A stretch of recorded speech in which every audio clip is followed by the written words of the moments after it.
حامدا ومصليا أما بعد فقد قال الله تبارك وتعالى في القرآن المجيد والفرقان الحميد أعوذ بالله من الشيطان الرجيم بسم الله الرحمن الرحيم ويعبدون من دون الله ما لا يضرهم ولا ينفعهم وقال تعالى وما أرسلناك إلا مبشرا ونذيرا صدق الله العظيم.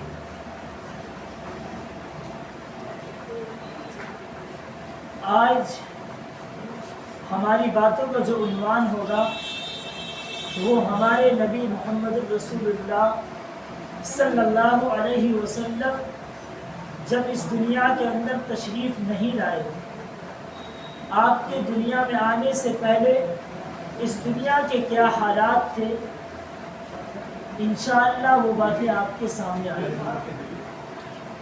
اور یہ سلسلہ انشاءاللہ میں کوشش کروں گا کہ سیرت کے ہر پہلو پر یعنی محمد عربی صلی اللہ علیہ وسلم کی ایک ایک بات آپ کے سامنے آ جائے.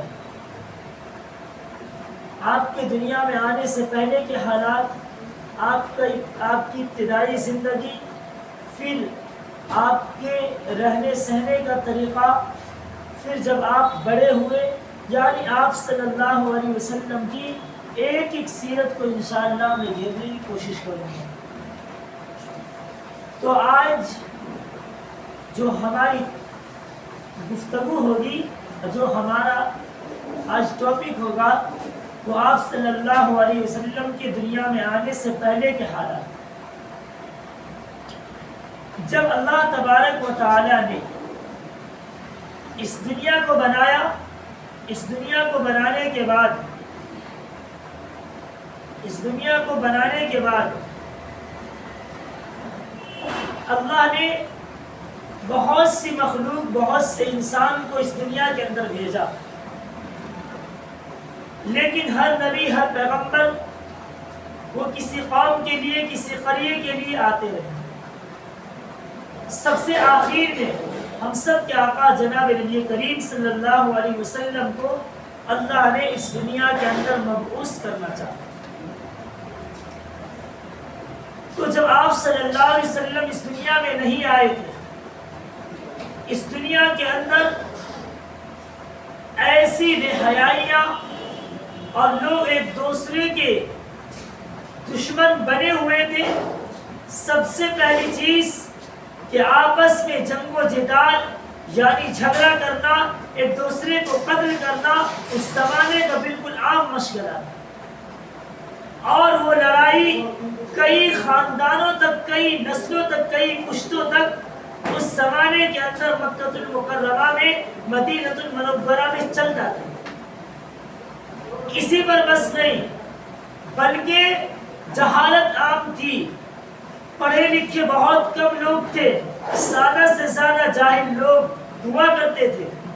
ان کا کام صرف اور صرف کھانا اور کمانا، تیسرا کام سونا، اس کے علاوہ دنیا کا کوئی کام ان کی نسل میں نہیں. تیسری چیز کہ اس زمانے کے اندر بیٹی کے پیدا ہونے پر ایک شرمندگی محسوس ہوتی ہے. چوتھی چیز کہ اس زمانے کے اندر شراب عام تھی.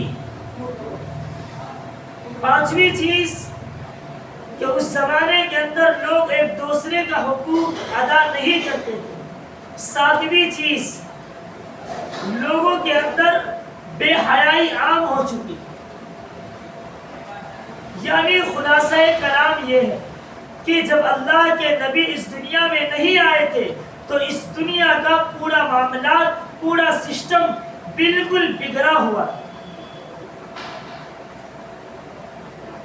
جب آپ صلی اللہ علیہ وسلم نہیں آئے تھے تو سب سے پہلی چیز کیا تھی کہ جہالت یعنی ایجوکیشن ان کے یہاں عام نہیں تھا. پڑھے لکھے بہت کم لوگ ہوتے تھے اور تعلیم کی کوئی اہمیت نہیں تھی، کوئی معیار نہیں تھا. ان کا کام صرف اور صرف کھانا اور جینا. تیسرا کوئی کام ان کو سمجھ میں نہیں آتا. اور دوسری چیز کہ شراب اس زمانے کے اندر اس طرح عام تھی کہ جس طرح آج ہماری مائیں ہماری بہنیں اپنے چھوٹے بچے کو دودھ پلا کر کوئی دوائی استعمال کرتی ہے، اپنے چھوٹے بچے کو دوا پلاتی ہے، ٹھیک اسی طرح اللہ کے نبی کے آنے سے پہلے اس زمانے میں ماں اپنے بچوں کو دودھ پلانے کے بعد شراب پلاتی. یعنی شراب کی اتنی محبت تھی، اتنا لگن تھا کہ شراب پینا ان کا شیوا بن چکا تھا. جس طرح آج ہم پانی پینا پسند کرتے ہیں اس طرح وہ شراب پینا پسند کرتے.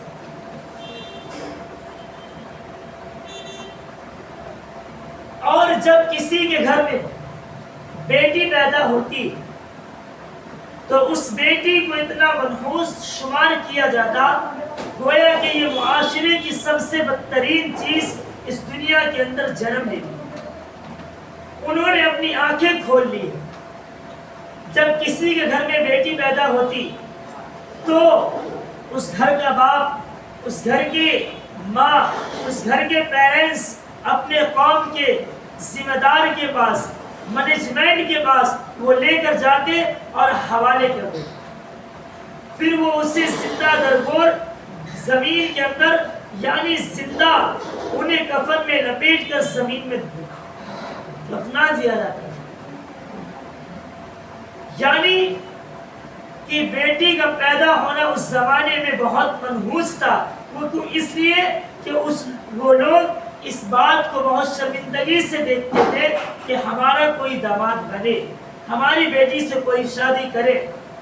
حالانکہ عقل میں آنے کی یہ بات آنی چاہیے کہ جو تمہاری بیوی ہے وہ بھی تو ایک عورت ہے نا، وہ بھی تو ایک عورت ہے نا، وہ بھی تو کسی کی بیٹی ہے نا، وہ بھی تو کسی کی بہن ہے نا.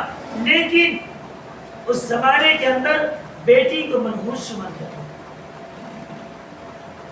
اور اگر آپس میں کسی کو جھگڑے ہو گئے، کسی نے کسی کو مار دیا تو یہ ہوتا تھا کہ باپ مر گیا، باپ مرنے کے قریب ہے تو بیٹا کو یہ کہہ کر جاتا کہ فار ایگزامپل انس سے ان کے بھائی کی دشمنی ہو گئی.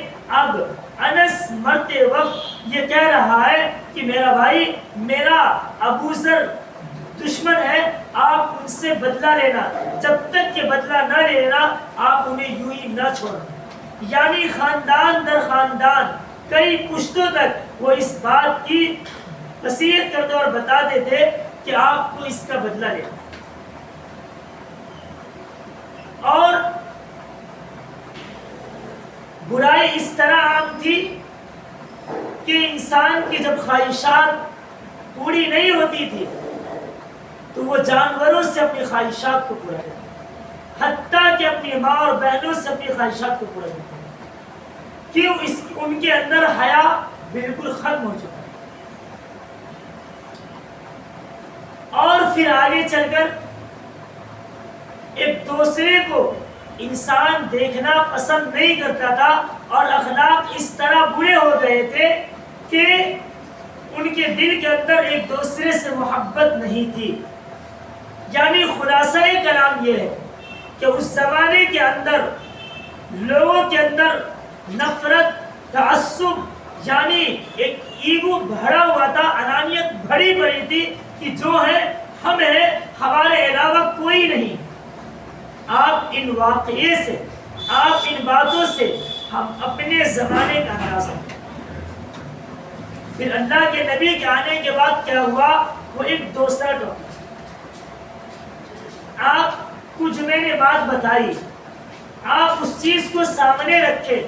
اور ابھی جو ہمارا زمانہ، ابھی جس زمانے کے اندر، جس سوسائٹی میں، جس معاشرے کے اندر ہم لوگ رہ رہے، پنپ رہے، اس کو اپنی زندگی کے اندر دیکھیں اور اپنے معاشرے کے اندر دیکھیں. آج ٹھیک اسی طرح گناہ عام ہے. انسان گناہ کو گناہ نہیں سمجھ رہا، ایمان والا گناہ کو گناہ نہیں سمجھ رہا، وہ دھڑلے سے گناہ کرتے جا رہا. اور شراب پینا بھی آج شیوا بن چکا ہے.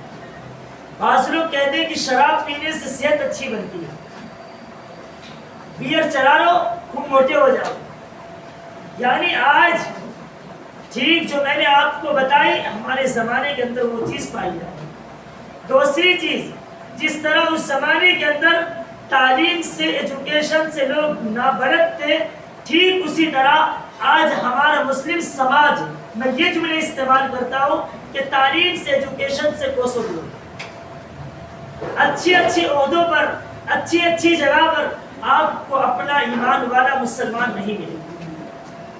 آج ایجوکیشن میں دیکھ لیجئے کہ سب سے پیچھے ہماری قوم جا رہی ہے اور جہالت عام ہو رہی ہے.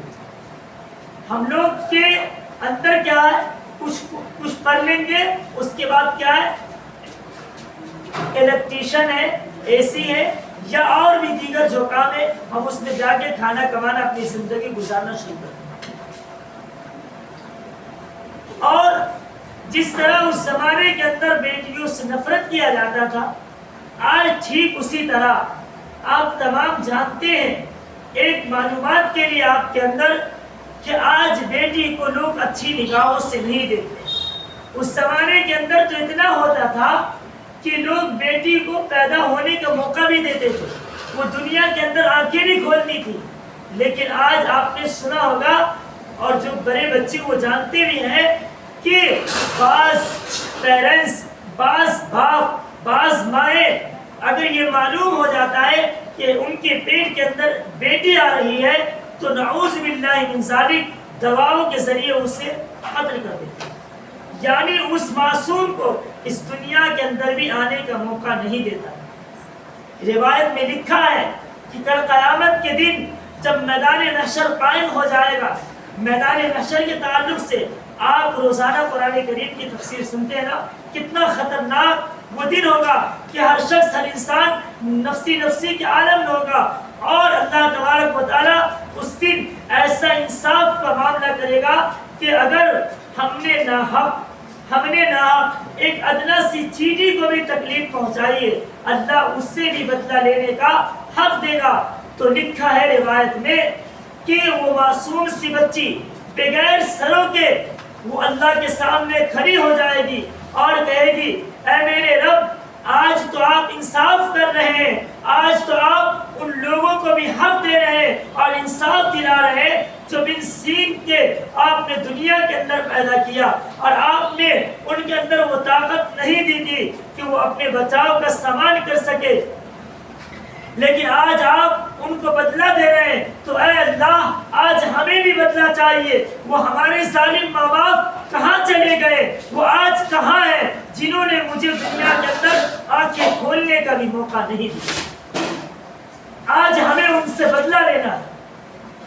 روایت میں آتا ہے کہ وہ بڑے نمازی ہوں گے، بڑے حاضر ہوں گے، تہجد گزار ہوں گے، گویا کہ تمام اچھے اعمال ان کے نامہ اعمال کے اندر، ان کے رجسٹر میں لکھے ہوئے ہوں گے اور درج کیے ہوئے ہوں گے، لیکن اس کے باوجود اللہ تبارک و تعالیٰ اسے جہنم میں درگور کرے.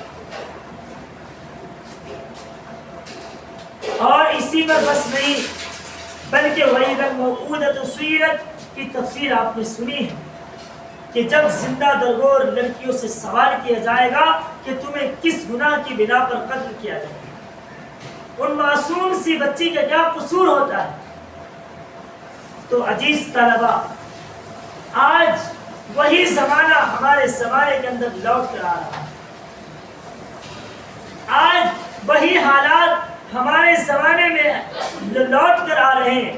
جس طرح اللہ کے نبی کے آنے سے پہلے جو زمانہ تھا، وَيَعْبُدُونَ مِن دُونِ اللَّهِ مَا لَا يَضُرُّهُمْ وَلَا يَنفَعُهُمْ، کہ وہ لوگ اللہ کے علاوہ ایسی چیزوں کی پرستش کرتے تھے، پوجا کرتے تھے. ایسے لوگوں کے سامنے اپنے سر کو، اپنے ماتھے کو، اپنی پیشانی کو جھکاتے تھے جو انہیں مالا یسرہم ولا ینفعہم، نہ کوئی نفع پہنچا سکتا نہ کوئی نقصان پہنچا سکتا. وہ ایسے لوگوں کی پرستش کیا کرتے تھے. حتیٰ کہ ایک کھجور کا درخت کوئی چیز بن جائے تو وہ اس کی بھی پوجا کیا کرتے. آج وہی حالات، آج آپ دیکھ لیجئے کہ ہمارے دلوں سے اللہ نے ایمانی جذبہ اور اللہ سے یقین چھین لیا. آج ہمارا ایمان نبی کریم صلی اللہ علیہ وسلم کے بتائے ہوئے طریقے پر، آپ کے ایک ایک آئیڈیل پر نہیں رہا. آج ہمارے دلوں کے اندر غیروں کی محبت پیوست ہو رہی ہے، غیروں کی محبت آ رہی ہے. بعض جگہ تو یہ دیکھا جاتا ہے کہ لوگ یہ کہتے ہیں کہ اللہ کیا ہوتا ہے، اللہ کیا ہے، ہم نہیں جانتے. ہم خود کمائی کرتے ہیں، خود محنت کرتے ہیں، اور ہم اگر ایگزام میں اچھے ہمارے مارکس آتے تو یہ ہماری محنت کے اوپر ہے، یہ اللہ کچھ نہیں کرتا. پیارے بچوں یاد رکھو، اگر انسان کی محنت ہی کامیابی کی علامت ہوتی اور وہ اس کے بلبوتے کچھ کر لیتا تو قارون سے زیادہ، قیامت جب سے دنیا بنی ہے اب تک اس سے زیادہ مالدار اس دنیا کے اندر نہیں آیا. حامان سے زیادہ اس دنیا کے اندر مالدار نہیں آیا ہے. شداد جس نے اس دنیا کے اندر جنت کا نمونہ بنایا، اللہ نے اسے بھی نصیب نہیں دیا. اگر انسان کی طاقت کے بل کے اوپر ہوتا تو وہ چاہتا تو اس دنیا میں جنت میں قدم رکھ لیتا، لیکن اللہ نے اسے بھی چھین لیا. اللہ نے اسے بھی چھین لیا. تو اس سے کیا معلوم پڑا کہ کرنے دھرنے والی ذات وہ اللہ کی ہے، اللہ کے علاوہ کوئی نہیں کر سکتا. آپ لاکھ کوشش کریں، لاکھ چیز کریں، لیکن اگر آپ کی قسمت میں جتنا لکھا ہوا ہے وہی آپ کو مل کر رہے گا. اگر آپ کی قسمت میں نہیں ہے تو آپ رات اور دن کر دیں، آپ کو وہ چیز حاصل نہیں ہو سکتی.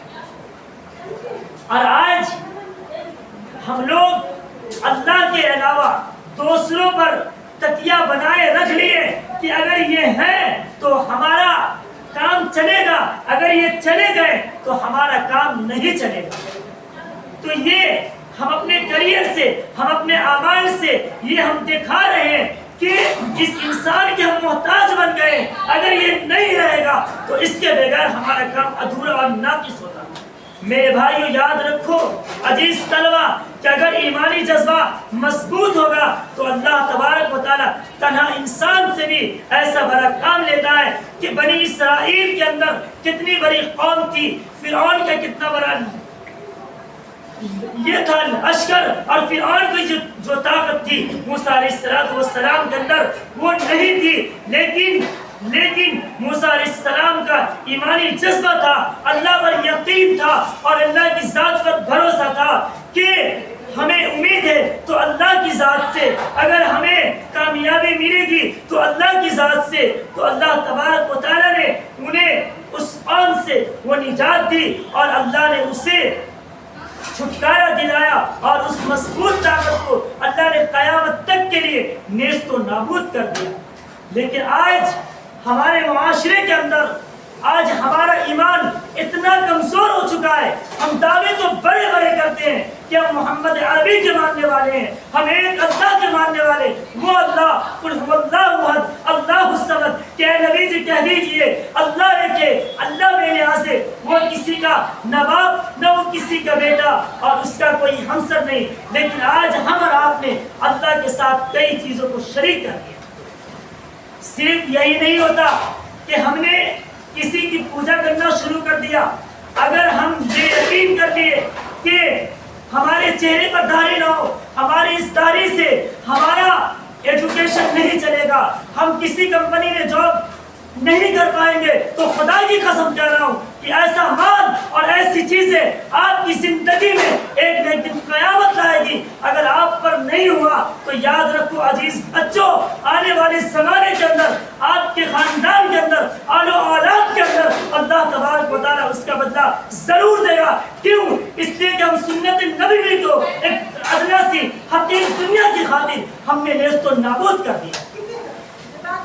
لیکن آج لوگوں نے سنت نبوی سے اتنی نفرت بڑھت لی ہے، خدا کی قسم کہہ رہا ہوں آپ لاکھ دعوے کر لے لیکن لیکن ایمان سے کہیں ایسا نہ ہو اللہ آپ سے ایمان چھین لے۔ ایک واقعہ بتا کر میں اپنی بات کو ختم کرتا ہوں کہ بنی اسرائیل کے اندر ایک لوگ تھے، بہت بڑے اللہ والے تھے، اور انہیں اپنی عبادت پر بڑا ناز تھا، بڑی گھمنڈ تھی، اور اللہ نے اسے معلومات بھی بہت اچھی دی تھی، لیکن اس کے اندر صرف ایک چیز آ گئی۔ دو بات بتاؤں گا۔ ایک چیز آ گئی کہ ایک جگہ ایک انسان کو دیکھا، وہ بیچارہ بہت ہی گنہگار تھا، اس نے یہ کہہ دیا کہ اللہ تمہیں معاف نہیں کرے گا۔ یہ جملہ کہنا تھا۔ وہ بیچارہ بہت شرمندہ ہوا، بہت افسردہ ہوا۔ بالآخر اس کا انتقال ہوا۔ انتقال کے بعد جو بڑے اچھے تھے، نیک انسان تھے، فرشتہ صفت انسان تھے، گناہ کا تصور بھی نہیں تھا، اسے اللہ نے جہنم میں ڈال دیا۔ جو اپنے آپ کو بڑے بڑے دعوے کرتا تھا، اللہ نے اسے جنت، اور جو گناہگار تھے اللہ نے اسے جنت میں ڈال دیا۔ جو اپنے آپ کو یہ سمجھتا تھا کہ ہم بالکل بخشے بخشائے، اللہ نے اسے جہنم میں ڈال دیا۔ صرف وجہ کیا بنی؟ وہ یہ بنی کہ انہیں اپنی عبادت پر ناز ہو گیا۔ تو اگر ہم کوئی کام کر رہے ہیں تو ہمیں اپنی عبادت پر، ہمیں اپنی ایجوکیشن پر، اگر اللہ نے آپ کو علم دے دیا، اللہ نے آپ کو ذہانت دے دی، تو ہمیں اس ذہانت پر فخر نہیں کرنی چاہیے، اور ہماری زندگی کے اندر جو طریقہ آئے، میں بار بار کہتا ہوں کہ محمد عربی صلی اللہ علیہ وسلم کا، اسی طرح عبد القادر جیلانی غفر اللہ مرقدہ، بہت بڑے اللہ والے گزرے۔ ان کے زمانے کے اندر ایک انسان تھا، بہت اچھا آدمی تھا، اور بہت صفت، اور یہ لکھا ہوا ہے کہ وہ انتہائی ایک عالم دین تھا، لیکن موت کے وقت اس نے ایمان کا انکار کر دیا۔ لکھا ہے کہ جب ان کو کلمہ پڑھنے کو کہا گیا اور لوگ کلمہ پڑھ رہے تھے تو اس نے صاف کہہ دیا کہ اس کلمہ سے کچھ ہوتا جاتا نہیں، یہ لا الہ الا اللہ محمد الرسول اللہ، اس کا کوئی فائدہ نہیں ہے، اس سے ہمیں کوئی مطلب نہیں ہے۔ گویا کہ یہ جملہ تھا، اس کے بعد ہی اس کی روح پرواز کر گئی، وہ اس دنیا سے چلا گیا۔ معلوم پڑا کہ انہوں نے اللہ سے کہا کہ اے اللہ ہمیں وہ حالات دکھا دے، وہ ہمیں چیز بتا دے، کتنے اچھے انسان تھے، لیکن موت کے وقت وہ کلمے سے محروم رہ گئے، کلمہ لا الہ الا اللہ کو چھوڑ کر اس دنیا سے چلے گئے۔ تو اے اللہ وہ کیسی چیز تھی آپ مجھے وہ بتائیے۔ لکھا ہے روایت میں کہ انہیں خواب کے اندر وہ شخص آئے اور انہوں نے کہا کہ اب میرا حالات کیا پوچھتے ہو؟ انہوں نے کہا کہ یہ حالات آپ پر کیوں پیش آئے؟ آپ دنیا کے اندر تو اتنے اچھے تھے، موت کے وقت اللہ نے آپ کے ساتھ کیوں ایسا معاملہ کیا؟ انہوں نے کہا کہ ایک پادری کی وجہ سے، اس نے کہا کہ اگر آپ شراب پئیں گے تو آپ اس بیماری سے ہمیشہ محفوظ رہیں گے۔ تو یہی ہوتا تھا کہ روزانہ میں شراب کا ایک گھونٹ اپنے جسم کے اندر اتارتا تھا، جس کی بنا پر آج ہمیں کلمہ نصیب نہیں ہوا۔ آج بہت سے لوگ ہیں، آج میں ایسی بات آپ کو بتایا کہ آج ہمارے معاشرے کے اندر ہمارا مسلمان ایمان والا بھائی اپنی دنیا کمانے کے لیے، اپنی دنیا بنانے کے لیے سنت نبوی کی اگر دھجیاں اڑا رہا ہے، تو میں یہ کہتا ہوں بڑی ذمہ داری کے ساتھ کہیں ایسا نہ ہو اللہ ایمان بھی چھین لے، اللہ ایمان بھی چھین لے۔ بہت بڑی بات ہے۔ کیوں؟ ایک دنیا، ادنا سی دنیا کی خاطر، جس دنیا کی کوئی حقیقت نہیں۔ اللہ کے نبی نے فرمایا الدنیا سجن المؤمن و جنت الکافر، کہ دنیا ایک ایمان والے کے لیے، ایک مومن کے لیے قید خانہ ہے، ایک جیل ہے۔ جس طرح جیل میں جانے کے بعد انسان کو خوشی نہیں ملتی، اس کی الگ الگ سزائیں ہوتی ہیں، کسی کو چکی پیسنا، پتھر توڑنا، جیسا مجرم ہوتا ہے ایسی سزائیں ان کو دی جاتی ہے۔ ٹھیک اسی طرح ایمان والے کے لیے جیسا ہمارا ایمان ہوتا ہے، اللہ تبارک و تعالیٰ آزمائش بھی ایسی ہی ڈالتا ہے۔ اور اللہ کے نبی نے فرمایا الدنیا سجن المؤمن و جنت الکافر، اور کافر کے لیے دنیا کیا ہے؟